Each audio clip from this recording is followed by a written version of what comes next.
Fedor. Damn, when he was young, he was the motherfucker, dude. And what a dad bod that guy had. There's not a single photo of him out there with a six-pack.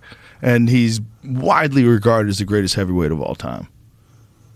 I mean, he might be the greatest martial artist of all time. He's certainly in the argument. The arguments for the greatest martial arts of all time, if they're in their prime, I always say this guy because people leave him out of the conversation. You never should. BJ Penn. BJ Penn, in his prime, was one of the greatest I've ever seen. And then there's Anderson. Anderson in his prime. I was just watching the Anderson documentary that the UFC just put together. Holy shit, man. You forget. You forget those Rich Franklin fights. I never forgot. You forget. You forget the level of expertise and precision and just mastery he had when he was in his prime. I am telling you, I'm guilty. Even though I'm a giant Anderson fan, I had to see it again. I'm like, oh, yeah, people forgot. Well, we had a conversation after the Adesanya fight. You're like, Adesanya's the best. And I go, remember I said to you, bro, relax. Yeah. No, you're right. It's Anderson. And I love the Rich Franklin fight. I mean, the first time I ever saw this motherfucker, I'm getting dressed. Ready to go do comedy with you or anybody else. And it was a UFC fight night with him against Chris Leben. Yep. I never saw this fucking guy. I heard you guys talking about him. Yeah. And when he came out, it was fucking mastery. I was like blown. Then he played the ukulele. I'll never forget that. Well, I was a giant fan of Anderson's already because I became a fan of Anderson's in Pride, and then Anderson went over to Cage Warriors. And when he went over to, was it Cage Rage? What was the organization that he fought for, that Anderson fought for in England?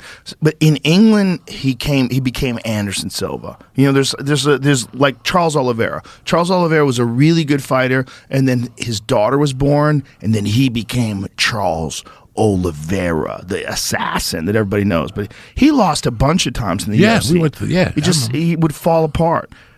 Anderson, when he went to England, there's something about leaving Japan and going to England, then he became Anderson. So what was the Cage Rage? Right. Cage Warriors is the that's like the top organization that exists now in the UK. So he fights Lee Murray in Cage Rage, and Lee Murray was a fucking killer. Lee Murray was the guy who was involved in the biggest armed robbery in the history of the UK. He's in jail now, like forever. I didn't know. A real gangster, a crazy dude. Leo. So he fucks Lee Murray up in Cage Rage, and then he comes back and fucks Jorge Rivera up in Cage Rage. And when he fucked Jorge Rivera up, he's standing in front of Jorge, who was a murderous puncher, and letting Jorge punch him in the face. He was just letting him punch him in the face, just like, bitch, you ain't got shit.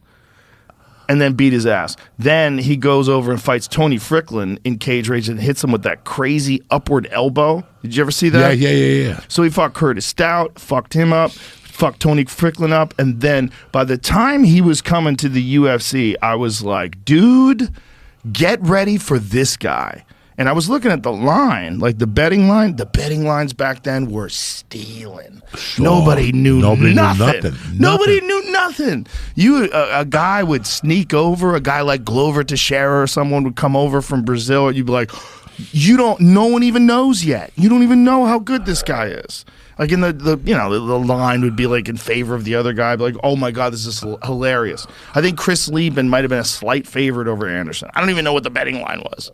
I don't think he was a favorite. I think Anderson was a favorite. But either way, I was like, dude, he's going to light him up like a Christmas tree. Because Chris Leben was just such a murderous, marauding, attacking style. That's perfect for Anderson. Because Anderson's the technician. So he's just going to slide away, pop, pop, pop. That's what he did. He basically just stepped away, punched. It's a masterclass. Put that fight on.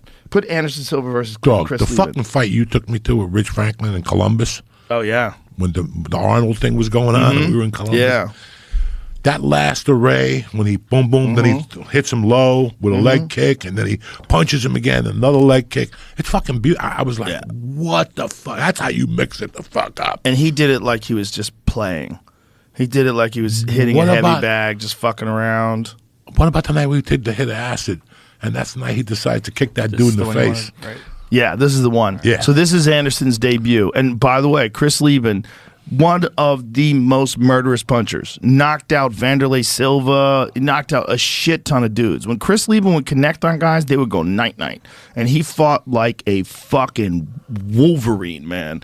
Chris Leben would just charge at you. So, like, that style with that kind of confidence is look how Anderson's moving, baby. Look at that. Look at that jab. Look at that jab. Shucks him off to the side. I mean, the footwork, bro. Look how elegant. Just no wasted movement. And Leben just moving in for the kill. Pink. Uh-oh. Give me that volume. Sounded better with a little bit. Oh, there it is. It's already beginning. Bing, bing, bing. Yep. I mean, Leben can't even land a shot on him.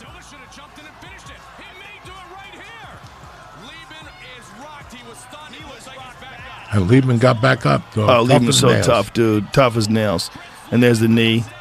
And that's a wrap, son.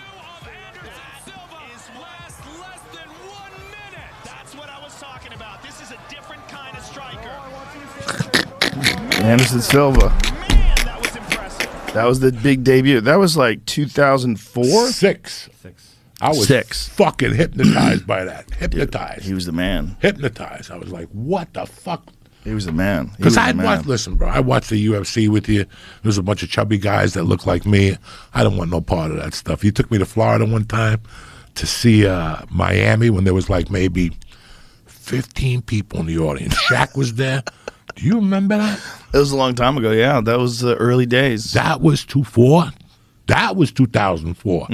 Because that was around the time of the Man Show. And it was Butterbean was one of the fighters on that card. No, Butterbean never fought in the UFC. Who was the chubby guy that fought on that card?